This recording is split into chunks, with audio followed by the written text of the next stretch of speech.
വാർത്തയെ വീണ്ടെടുത്തൊരു വർഷത്തിൽ പ്രസ് സ്റ്റോപ്പിനും അഭിമാനമുള്ള ദിവസം കൂടിയാണിത്. സേതു, വയനാട്ടിലേക്കുള്ള ഈ യാത്രാ ദുരിതം നമുക്കറിയാവുന്നതാണ്. അക്കാര്യത്തിൽ പരിഹാരം, അതായത് ശാശ്വത പരിഹാരം വേണമെന്നുള്ളത് വർഷങ്ങളായിട്ടുള്ള കേരളത്തിൻ്റെ ഒരു ആവശ്യമാണ്. അങ്ങനെയാണ് ഈ തുരങ്കപാത എന്ന ആശയം ഉണ്ടാകുന്നതും ഈ ഗവൺമെൻറ് അതുമായി മുന്നോട്ട് പോകുന്നതൊക്കെ ചെയ്യുന്നതും. ഈ ആനക്കാംപൊയിൽ, അതായത് വയനാട്ടിൽ നിന്ന് വയനാട്ടിലേക്കുള്ള യാത്രയുടെ തുടക്കം അവിടെ നിന്നാണ്. ആനക്കാംപൊയിൽ കള്ളാടി വഴി മേപ്പാടിയിലേക്കുള്ള തുരങ്കപാതയുടെ പാരിസ്ഥിതിക അനുമതിക്ക് ഇപ്പോൾ വിദഗ്ധ സമിതിയുടെ ശുപാർശ, കേന്ദ്രത്തിൻ്റെയാണ് ആ ശുപാർശ വന്നിട്ടുള്ളത്. ഏതാണ്ട് 60 ഉപാധികളുണ്ട്. അതായത് ചെറുതല്ല ആ തുരങ്കപാത പ്രാവർത്തികമാക്കി എടുക്കുക എന്നുള്ളത് ചെറിയ കാര്യമല്ല, വലിയ കാര്യമാണ്. കാരണം 60 ഉപാധികൾ എന്ന് പറയുന്നത് വലിയ ബാധ്യത കൂടിയാണ്. അത് നടപ്പിലാക്കി എടുക്കുക എന്നുള്ളത്. ഒരുപക്ഷെ അക്കാര്യത്തിലാണ് ഇന്ന് എല്ലാ പത്രങ്ങളും അതുമായി ബന്ധപ്പെട്ട നല്ല വാർത്തകൾ, വലിയ വാർത്തകൾ നൽകിയിട്ടുണ്ട്. കേരളത്തിൻ്റെ ഒന്നാകെയുള്ള വലിയ ആവശ്യം, കാരണം വയനാടിൻ്റെ വലിയ ആവശ്യമാണ്. വയനാടിന് മാത്രമല്ല, വയനാട്ടിലേക്ക് പോകാനും തിരിച്ച് വയനാട്ടുകാർക്ക് ഒന്ന് ചുരമിറങ്ങി വരാനും ഒക്കെ ഉള്ളൊരു വലിയ ആവശ്യം കൂടിയാണിത്. ആശുപത്രികളിലേക്ക് പോകാനുള്ളവരുടെ കാര്യങ്ങൾ, പഠിക്കാൻ പോകുന്നവരുടെ ആവശ്യങ്ങൾ, അങ്ങനെ പിന്നെ ഓരോ മഴക്കാലവും നമുക്കറിയാവുന്നതാണ് വയനാട്ടിലേക്ക് പോകാനുള്ള പടപ്പാട്. വയനാടിൻ്റെ ടൂറിസം വികസനത്തിന് വലിയ സാധ്യത, ഇതൊക്കെ പത്രങ്ങളും വളരെ വിശദമായി പറഞ്ഞിട്ടുണ്ട്. മാതൃഭൂമി തന്നെയാണ് ഒന്നാം പേജിൽ ആ വാർത്ത വലുതായി നൽകിയിട്ടുണ്ട്. മറ്റ് പത്രങ്ങളൊക്കെ നൽകിയിട്ടുണ്ട്. ചില പത്രങ്ങൾ നൽകിയിട്ടില്ല. അത് പറയാനാണ് ഈ വാർത്ത എടുക്കുന്നതെന്ന് വേണം പ്രേക്ഷകർ വിചാരിക്കാൻ. അതായത് വയനാട്ടിലേക്കുള്ള തുരങ്കപാതയുടെ കടമ്പ കടന്നു എന്നാണ് മാതൃഭൂമി ഒന്നാം പേജിൽ നൽകിയിട്ടുള്ള വാർത്ത. ചില പത്രങ്ങൾ സ്വപ്നം വരിക എന്നൊക്കെ പറയുന്നുണ്ട്. അത് ദേശാഭിമാനി അല്ല പറഞ്ഞിട്ടുള്ളത്, സിറാജ് പോലുള്ള പത്രങ്ങളൊക്കെ സ്വപ്നം വരിക എന്ന് പറയുന്നുണ്ട്. സർക്കാരിനെ സംബന്ധിച്ച് വലിയ വാർത്തയാണത് കേരളത്തെ സംബന്ധിച്ച്. കാരണം കേന്ദ്രമാണ് അക്കാര്യത്തിൽ അനുമതി നൽകിയിട്ടുള്ളത്. കാത്തിരിപ്പിനൊടുവിൽ ആനക്കാംപൊയിൽ കള്ളാടി മേപ്പാടി തുരങ്കപാത യാഥാർത്ഥ്യത്തോട് അടുക്കുന്നു എന്നാണ് മാതൃഭൂമി. അന്തിമ അനുമതി കിട്ടിയാലുടൻ വിജ്ഞാപനം എന്നുകൂടി പറഞ്ഞു വെക്കുന്നുണ്ട്. നമുക്കറിയാം എന്താണെന്നുള്ളത് ഞാൻ വിശദമായി പറയുന്നില്ല. പക്ഷേ ഈ വാർത്തയെ സംബന്ധിച്ച് ഈ വാർത്ത മനോരമയിൽ ഈ വാർത്തയില്ല. മനോരമ ഇല്ലാത്ത 1-2 വാർത്തകളുണ്ട്. അത് ഞാൻ എടുത്തു പോകും. ഈ വാർത്ത മനോരമയിൽ ഞാൻ കണ്ടുകിട്ടാൻ ബുദ്ധിമുട്ടി. ഉള്ളിലെവിടെയെങ്കിലും ഉണ്ടെങ്കിൽ പ്രേക്ഷകർ എനിക്ക് പറഞ്ഞു തരണം, അല്ലെങ്കിൽ പ്രസ് സ്റ്റോപ്പിന് പറഞ്ഞു തരണമെന്ന് അഭ്യർത്ഥിക്കുന്നു.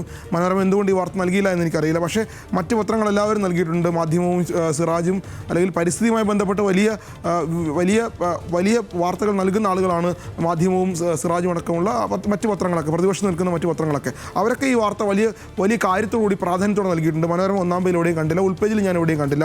പക്ഷേ പറയാൻ പോകുന്നത് വീക്ഷണത്തെക്കുറിച്ചാണ്. വീക്ഷണം നമുക്കറിയാം, വീക്ഷണത്തിൻ്റെ രാഷ്ട്രീയ സ്വഭാവം നമുക്കറിയാവുന്നതാണ്.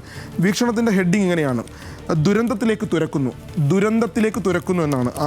കോഴിക്കോട് വയനാട് തുരങ്കപാതയ്ക്ക് കേന്ദ്രാനുമതി. 60 ഉപാധികളുമായി പാരിസ്ഥിതിക മന്ത്രാലയത്തിൻ്റെ വിദഗ്ധ സമിതിയുടെ അനുമതിയെക്കുറിച്ചാണ് പറയുന്നത്. പാത കടന്നു പോവുക, പരിസ്ഥിതി ലോക പ്രദേശം കീറിമുറിച്ച്. ഇതൊന്നും വീക്ഷണത്തിനോ അല്ലെങ്കിൽ ഇത് എഴുതുന്ന ആളുകൾക്കോ അറിയാത്തതൊന്നുമല്ല. ഇത് വർഷങ്ങളായിട്ടുള്ള കേരളത്തിൻ്റെ ആവശ്യമാണ്. ഈ സർക്കാർ അനുമതി കൊടുത്തതാണ്, അതിന് ഫണ്ട് അനുവദിച്ചതാണ്. ഏതാണ്ട് 2000 കോടി രൂപയോളം അനുവദിച്ചു കഴിഞ്ഞു. 2043 കോടിയാണ് ഈ ഭരണാനുമതി നൽകി കഴിഞ്ഞു. ഇതിന് അന്നൊന്നും ഇല്ലാത്തൊരു വികാരമാണ് വീക്ഷണത്തിന് പെട്ടെന്നുണ്ടാകുന്നത്. ദുരന്തത്തിലേക്ക് തുരക്കുന്നു എന്നൊക്കെ എഴുതി വിടാൻ എങ്ങനെ കഴിയുമെന്ന് എനിക്കറിയില്ല. കേരളത്തിൻ്റെ ഒരു വലിയ വികസന സ്വപ്നമാണ്. ഈ ദുരന്തം സംഭവിക്കുന്നത് ഒരുപക്ഷെ വീക്ഷണം പറയാൻ പോകുന്നത് പ്രകൃതി ദുരന്തങ്ങളായിരിക്കാം. ഈ തുരങ്കം പോകുമ്പോൾ ഉണ്ടാകുന്ന പ്രകൃതി ദുരന്തങ്ങളായിരിക്കാം. അതിനെയൊക്കെ മറികടക്കാനാണ് ഈ 60 ഉപാധികൾ, എങ്ങനെ പരിസ്ഥിതിയെ ദോഷകരമായി ബാധിക്കാത്ത രീതിയിൽ. അതും വീക്ഷണം പറയുന്നുണ്ട് 60 ഉപാധികൾ എന്നുള്ളത്. പക്ഷേ അതൊക്കെ മറന്നുകൊണ്ടാണ് ഈ ഹെഡിങ് ഇട്ടതെന്നാണ് എനിക്ക് തോന്നുന്നത്, പ്രസ് സ്റ്റോപ്പിന് തോന്നുന്നത്. മനോരമ ഈ വാർത്ത കൈകാര്യം ചെയ്തിട്ടില്ല എന്നുകൂടി പറയുന്നു. അടുത്ത വാർത്തയിലേക്ക് വേഗം പോയാൽ, ഈ വന്യജീവികളെ കൊല്ലുന്നതുമായി ബന്ധപ്പെട്ട് നമുക്കറിയാം കേരളത്തിൻ്റെ അല്ലെങ്കിൽ മലയാളിയുടെ വലിയൊരു ആവശ്യമാണ്. ഓരോ ദിവസവും കേരളം കടന്നു പോകുന്നത് ഈ അപകടകരമായ വന്യജീവികളെ, അത് നാട്ടിലിറങ്ങുന്നതും മനുഷ്യനെ കൊല്ലുന്നതും കൃഷി നശിപ്പിക്കുന്നതും, അങ്ങനെ ആ വിഷയം വലിയ രൂപത്തിൽ ചർച്ചയാണ്. ഇപ്പോൾ നിലമ്പൂർ ഉപതെരഞ്ഞെടുപ്പ് വരുമ്പോൾ അത് വീണ്ടും ചർച്ചയാകുന്നു. ആ വാർത്തയും അത് ഇന്നലെ സംസ്ഥാന മന്ത്രിസഭാ യോഗം അക്കാര്യത്തിൽ കഴിഞ്ഞ ദിവസം നായാട്ടിന് അനുമതി തേടാൻ എന്നുള്ള വാർത്ത മാതൃഭൂമി നൽകിയിരുന്നു. അത് നമ്മൾ പറഞ്ഞിരുന്നു. മറ്റ് പത്രങ്ങളൊന്നും അത് കൊടുത്തിരുന്നില്ല. ആ അനുമതി തേടാനുള്ള വാർത്ത മാതൃഭൂമിയുടെ വാർത്തയെ സാധൂകരിച്ചുകൊണ്ടാണ് ഇന്നലെ സംസ്ഥാന സർക്കാർ അക്കാര്യത്തിൽ ഭരണാനുമതിക്ക് അല്ലെങ്കിൽ കേന്ദ്രാനുമതിക്ക് അവസരം തേടുന്നത് അല്ലെങ്കിൽ അനുമതി ചോദിക്കുന്നത്. അതിന് നിയമ ഭേദഗതി പരിഗണനയിലുണ്ട്. കാട്ടുപന്നിയെ കൊല്ലാൻ അധികാരം 1 വർഷത്തേക്ക് കൂടി എന്നുള്ള കാര്യവും, മനുഷ്യന് ഭീഷണിയാകുന്ന വന്യജീവികളെ കൊല്ലാൻ കേന്ദ്ര അനുമതി തേടുമെന്നാണ് മാതൃഭൂമി പറയുന്നത്. നല്ല ഹെഡിങ് ആണ്, പോയിന്റ് ബ്ലാങ്കിൽ എന്ന് പറഞ്ഞുകൊണ്ട്. കുരങ്ങും മുള്ളംപന്നിയും ഒക്കെ പോയിന്റ് ബ്ലാങ്കിൽ എന്നുള്ള നല്ല ഹെഡിങ്ങോട് കൂടിയാണ് കൊടുത്തിട്ടുള്ളത്. എല്ലാ പത്രങ്ങളും മറ്റു പത്രങ്ങളൊക്കെ ആ വാർത്ത, മാധ്യമം അടക്കമുള്ള പത്രങ്ങൾ മാധ്യമം അത് പ്രധാനപ്പെട്ട വാർത്തയാക്കിയിട്ടുണ്ട്. ജീവനും സ്വത്തിനും ഭീഷണിയാകുന്ന വന്യജീവികളെ കൊല്ലാൻ കേന്ദ്ര അനുമതി തേടും.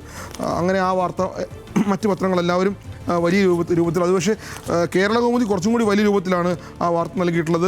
കേന്ദ്രത്തോട് വീണ്ടും കേരളം, കാടിറങ്ങുന്ന വന്യജീവികളെ കൊന്നേ പറ്റൂ എന്നാണ് കേരളകൗമുദി നൽകിയിട്ടുള്ളത്. വലിയ ഗ്രാഫിക്കൽ ഡിസൈനൊക്കെ കൊടുത്തിട്ടുണ്ട്.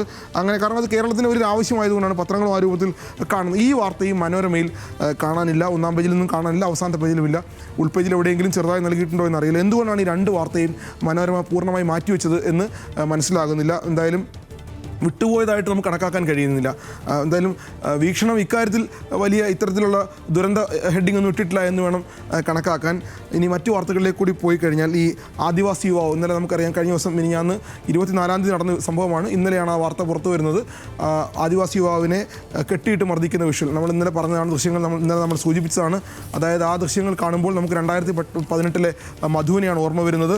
അത് അക്കാര്യത്തിൽ പത്രങ്ങൾ ഇന്നലെ എടുത്ത ഒരു നിലപാട് നമ്മൾ വിശദീകരിച്ചു കഴിഞ്ഞാണ്. ഇന്ന് മാതൃഭൂമിയും മനോരമയും അത് അവരുടെ എഡിറ്റോറിയൽ ലൈനിലേക്ക്, അതായത് മുഖപ്രസംഗം എഴുതുന്ന രൂപത്തിലേക്ക് കാര്യങ്ങൾ പോയിട്ടുണ്ട്. ഈ ആദിവാസിയെ സംബന്ധിച്ച്, അദ്ദേഹത്തെ സംബന്ധിച്ച്, ആ ചെറുപ്പക്കാരന് ഉണ്ടായ പ്രശ്നങ്ങളെ സംബന്ധിച്ച് ഇന്ന് വലിയ 2 എഡിറ്റോറിയൽ മാതൃഭൂമിയും മനോരമയും. ആദിവാസിക്കുമുണ്ട് മനുഷ്യാവകാശങ്ങൾ എന്ന് പറഞ്ഞുകൊണ്ടാണ് മാതൃഭൂമി 6-ാം പേജിൽ വലിയ രൂപത്തിൽ മുഖപ്രസംഗം എഴുതിയിട്ടുള്ളത്. വലിയ രൂപത്തിലാണ് കേരളത്തിലെ ആദിവാസി സമൂഹത്തിൻ്റെ ജീവിതം എത്രമാത്രം ആരക്ഷിതമാണെന്നതിൻ്റെ ഏറ്റവും പുതിയ സൂചനയാണ് എന്നൊക്കെ പറയുന്നുണ്ട്. എനിക്ക് തോന്നുന്നു ഇന്നലെയും മാതൃഭൂമി മാത്രമാണ് കുറച്ചും കൂടി നന്നായി നൽകിയിട്ടുള്ളത്. മനോരമ അക്കാര്യത്തിലും ഒന്ന് ചവിട്ടി പിടിച്ചിരുന്നു. പക്ഷേ ഇന്നത് മുഖപ്രസംഗം എഴുതുന്ന രൂപത്തിലേക്ക് പോയിട്ടുണ്ട്. ഞാൻ മാതൃഭൂമിയിലേക്ക് വരാം. മാതൃഭൂമിയിലേക്ക് 1-2 കാര്യങ്ങൾ കൂടി പറയാനുണ്ട് ആ വാർത്തയുമായി ബന്ധപ്പെട്ട്. 9-ാം പേജിൽ എഡിറ്റോറിയൽ വളരെ വിശദമായി പറയുന്നുണ്ട്, ആദിവാസികളോട് എന്തുമാവാമെന്നോ. ഇങ്ങനെ പറയുമ്പോൾ എനിക്ക് തോന്നുന്നത് ഇന്നലത്തെ കേരള കൗമുദിയുടെ ഹെഡിങ് ആയിരുന്നു ഇതിനേക്കാൾ, അല്ലെങ്കിൽ ഈ രൂപത്തിലുണ്ടായിരുന്നു. കേരള കൗമുദി വളരെ നല്ല ഹെഡിങ് ആയിരുന്നു ഇന്നലെ ഉണ്ടായിരുന്നത്. ആദിവാസികളോട് എന്തുമാവാമെന്നോ എന്ന രൂപത്തിലായിരുന്നു കേരള കൗമുദി ഇന്നലെ ഈ വാർത്തയിൽ ഹെഡിങ് ഇട്ടത്. അത് ഇന്ന് മനോരമയ്ക്ക് ആവർത്തിക്കേണ്ടി വന്നു. കാരണം മനോരമ ഇന്നലെ ആ വാർത്ത ചവിട്ടി പിടിച്ചതായിട്ടാണ് നമ്മൾ മനസ്സിലാക്കുന്നത്.